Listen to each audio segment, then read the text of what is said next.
Next question. Dr. Sebi, what would you recommend for someone struggling with emphysema?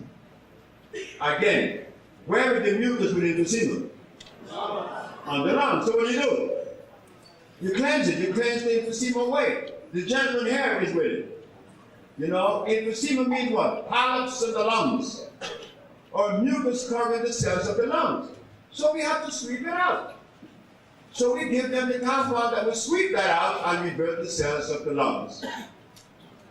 Yes, we have some for emphysema. But always remember is iron. Iron is one of the minerals that I use consistently because it has so much energy to it. Children that have ADD, attention deficit disorder, in 8 hours, the coolest dude on the planet. No Ridley. So we need to give our children iron.